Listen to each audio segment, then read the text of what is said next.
सहभागी बने, इस दृष्टि से हम लोग आए हैं। बहनों और भाइयों, 2 चरणों का चुनाव संपन्न हो चुका है और 2 चरणों के चुनाव ने अब तक ये साबित कर दिया है कि जो आवाज थी कि अब की बार 400 पार, अब की बार वह लक्ष्य प्राप्त होगा और उसमें उत्तर प्रदेश का सबसे बड़ा योगदान होगा और उत्तर प्रदेश के योगदान में मल्लावा और मिश्रिक का भी योगदान होगा। सहमत हैं? मोदी जी फिर से प्रधानमंत्री बनने चाहिए और श्री अशोक रावत सांसद बनने चाहिए। सहमत हैं? बहनों और भाइयों, पूरे देश के अंदर आई आवाज है। लोग बोल रहे हैं कि मोदी जी को हम इसलिए चुनना चाहते हैं क्योंकि मोदी जी ने देश के अंदर व्यापक परिवर्तन करके रखा है, दुनिया के अंदर भारत का सम्मान बढ़ाया है, देश की सीमाओं को सुरक्षा दी है, आतंकवाद और नक्सलवाद पर नकेल कसा है, देश के अंदर विकास के बड़े बड़े कार्य हो रहे हैं, हाईवे, रेलवे, एक्सप्रेसवे, एयरपोर्ट, बड़े बड़े उद्योग लग रहे हैं। पीएम श्री पार्क आपके सी हरदोई और लखनऊ के बीच में बनने जा रहा है, जिसमें 1000 एकड़ क्षेत्रफल में एक नया अत्याधुनिक सुविधाओं से युक्त टेक्सटाइल पार्क बनने जा रहा है, जिसमें हजारों नौजवानों को नौकरियां मिलेंगी। 1 डिस्ट्रिक्ट 1 मेडिकल कॉलेज, जिसकी सौगात पहले ही इस जनपद को प्राप्त हो चुकी है। हर घर नल की योजना हो या देश भर में आईआईटी, आईआईएम, एम्स और मोदी जी ने 15 बनाए हैं। बहनों और भाइयों, विश्वविद्यालय जितने थे उससे दुगने विश्वविद्यालय देश के अंदर पिछले 10 वर्ष में बन गए। ये विकास की नई गाथा भारत की है और गरीब कल्याणकारी योजनाओं की बात ही क्या करनी है।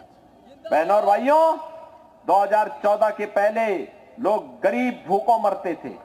आज देश के अंदर 80 करोड़ लोगों को फ्री में राशन की सुविधा का लाभ प्राप्त हो रहा है। याद करिए, थोड़ा याद करिए, समाजवादी पार्टी के समय में इसी क्षेत्र में और प्रदेश के कई क्षेत्रों में लोग भूख से मरते थे। और तो और आज जो पाकिस्तान का राग अलाप रहे हैं उनको बोलना चाहिए कि 1947 में पाकिस्तान भारत को तोड़ करके बना था। भारत 80 करोड़ लोगों को फ्री में राशन दे रहा है और पाकिस्तान में 23 से 24 करोड़ की आबादी को 2 जून की रोटी नहीं मिल पा रही हो, भूखों मर रहा है। यह है भारत की प्रगति। बहनों और भाइयों, 60 करोड़ लोगों को 5 लाख रुपए की स्वास्थ्य बीमा का कवर कार्ड नहीं है तो हम मोदी जी के द्वारा खोले गए जनधन अकाउंट में सीधे उस गरीब को पैसा भेज के कहते हैं कि भाई अपना उपचार कराओ, चिंता मत करो, आपकी सरकार है, आपका उपचार का खर्चा सरकार उठाएगी। बहनों और भाइयों, ये पैसा सीधे अगर गरीब के खाते में पहुंच रहा है इसलिए क्योंकि मोदी जी ने जनधन अकाउंट खोल दिया। 50 करोड़ लोगों को जनधन अकाउंट खोले गए। 12 करोड़ किसानों को किसान सम्मान निधि का लाभ, 12 करोड़ गरीबों के घर में शौचालय। सबसे अधिक शौचालय का निर्माण हरदोई जनपद के अंदर हुआ है, सीतापुर और हरदोई जनपद में। बहनों और भाइयों, यही नहीं, 4 करोड़ गरीबों के मकान बन गए। सबसे अधिक प्रधानमंत्री आवास सीतापुर और हरदोई में ही बने हैं। और मोदी जी ने आश्वासन दिया है जो लोग बच गए उन सभी लोगों को अगले 5 वर्ष में आवास भी मिलेगा और फ्री में रसोई गैस का सिलेंडर भी मिलेगा। बहनों और भाइयों, एक तरफ मोदी जी के नेतृत्व में नया भारत है जिसमें सुरक्षा भी है, सम्मान भी है, जिसमें गरीब कल्याण भी है और जिसमें आपकी आस्था का सम्मान भी है। कोई सोचता था कि अयोध्या में राम मंदिर का निर्माण होगा? कांग्रेस के लोग कहते थे कि राम हुए ही नहीं। समाजवादी पार्टी के लोग कहते थे कि अयोध्या में कोई परिंदा भी पर नहीं मार सकता, लेकिन आज जब भारतीय जनता पार्टी की डबल इंजन की सरकार आई तो अयोध्या में राम मंदिर का निर्माण भी अब हो गया है। बहनों और भाइयों, मैं मल्लावा क्षेत्र की जनता से पूछना चाहता हूं, कितने लोग अयोध्या गए हैं? इनमें से कितने लोगों ने अयोध्या में जाके दर्शन किया है? आंसू को भी और अशोक रावत से भी कहूंगा कि चुनाव के बाद यहां के लोगों को लेकर एक बार अयोध्या फिर से दर्शन करने के लिए जाएंगे। बहनों और भाइयों, एक नई अयोध्या के दर्शन होंगे। अयोध्या जो पहले 5 साल पहले 10 साल पहले गया होगा, आज की अयोध्या को पहचान नहीं पाएगा। इतनी अच्छी अयोध्या बन गई, जैसे साक्षात रामलला अयोध्या धाम में फिर से विराजमान हो गए हों। 500 वर्षों के बाद रामलला ने अयोध्या में होली भी खेली और अपना जन्मोत्सव भी मनाया है। और रामनवमी के दिन आपने देखा होगा सूर्य तिलक से कैसे भगवान राम का अभिषेक हो रहा था। यह है नया भारत। विरासत भी है, विकास भी है, जन विश्वास भी है, आपकी सुरक्षा भी है, सम्मान भी है और समृद्धि के लिए भी नए नए कार्य हो रहे हैं। अभी मैं देख रहा था गंगा एक्सप्रेसवे जा रही है हरदोई जनपद में। इतना लंबा गंगा एक्सप्रेसवे का है। बहनों और भाइयों, जिस दिन गंगा एक्सप्रेसवे बन जाएगी, हरदोई जनपद की कायाकल्प हो जाएगी। विकसित जनपदों में हरदोई की गिनती हो जाएगी। लाखों नौजवानों के लिए नौकरी और रोजगार खुलेंगे। मैं पूछना चाहता हूं, एक तरफ विकास के इतने बड़े बड़े कार्य और दूसरी तरफ आपकी आस्था का सम्मान भी। कांग्रेस सपा बसपा की सरकारें कर क्या रही थी? इनकी जब सरकारें थी, गरीब भूखों मरता था, ठंड से ठिठुरने के लिए मजबूर होता था, बीमारी में स्वास्थ्य सुविधाओं के अभाव में दम तोड़ता था। और इनकी संवेदना तब गरीब के प्रति नहीं होती थी।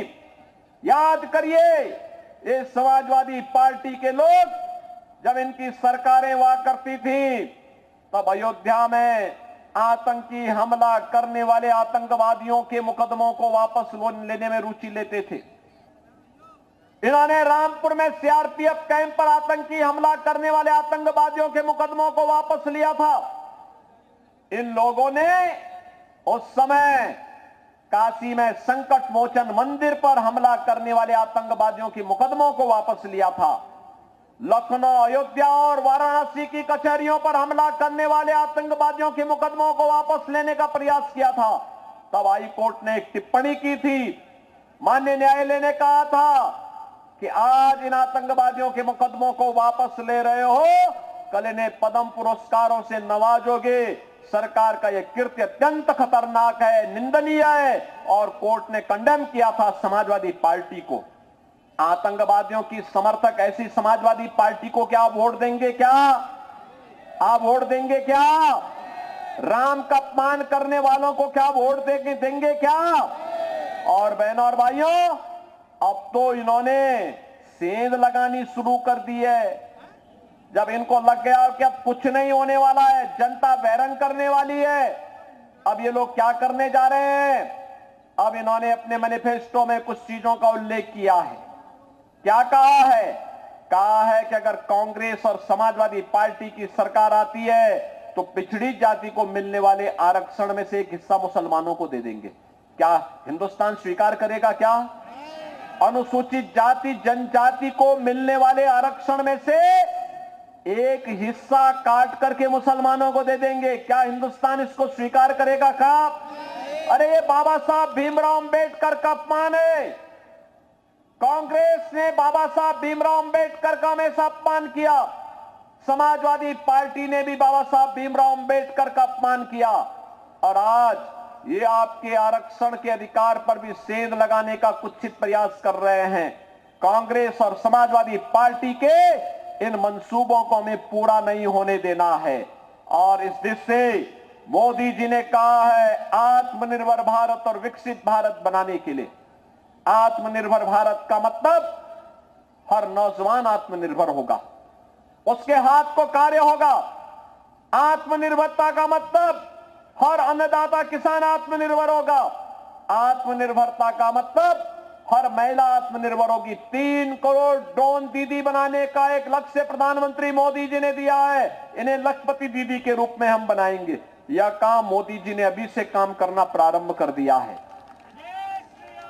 व्यापारी के व्यापार को आगे बढ़ाने के लिए तमाम योजनाएं आएंगी। हस्तशिल्पियों का सम्मान होगा और भारत दुनिया का सिरमौर होगा। हमारा देश दुनिया का सिरमौर हो, किसको खुशी नहीं होगी? आप खुश होंगे ना हमारा देश अगर विकास करता है तो। हमारे देश का विकास का मतलब आप सबका विकास, हर गांव का, हर गरीब का, हर किसान का, हर नौजवान का, हर महिला का, हर एक का विकास। और इसीलिए हम लोग आए हैं। हमें विकसित भारत के लिए इस चुनाव में वोट करना है।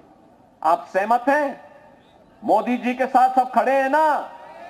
मोदी जी अभी कुछ देर के बाद इटावा आने वाले हैं। मैं भी वहीं जा रहा हूं। मोदी जी के पास आपकी आवाज पहुंचनी चाहिए। पहुंच जाएगी? बहनों और भाइयों, इसके लिए आपको वोट पोल करना होगा। चुनाव के दिन चतुर्थ चरण में आपको मतदान में भाग लेना होगा। मतदान में भाग लेंगे? हर एक मतदाता को मतदान स्थल पर लेकर के जाएंगे।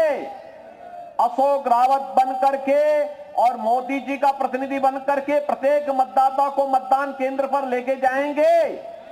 सहमत हैं?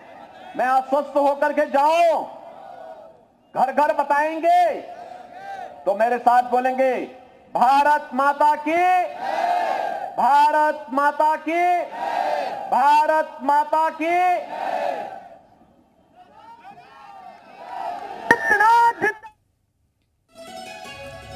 तो सीएम योगी को आप हरदोई से सुन रहे थे। बीजेपी प्रत्याशी के समर्थन में कर रहे हैं प्रचार और उन्होंने निशाना भी साधा है। सीएम योगी ने कहा है कि आपके आरक्षण में सेंध लगाने की कोशिश की जा रही है और इसके अलावा इन्होंने आतंकियों के मुकदमे भी वापस लिए। ये तमाम जिक्र किया है। राम का अपमान करने वालों को वोट ना दे। विपक्ष अब आरक्षण के नाम पर भी लोगों को बहका रहा है। ये ओबीसी का आरक्षण मुसलमानों को दे देंगे।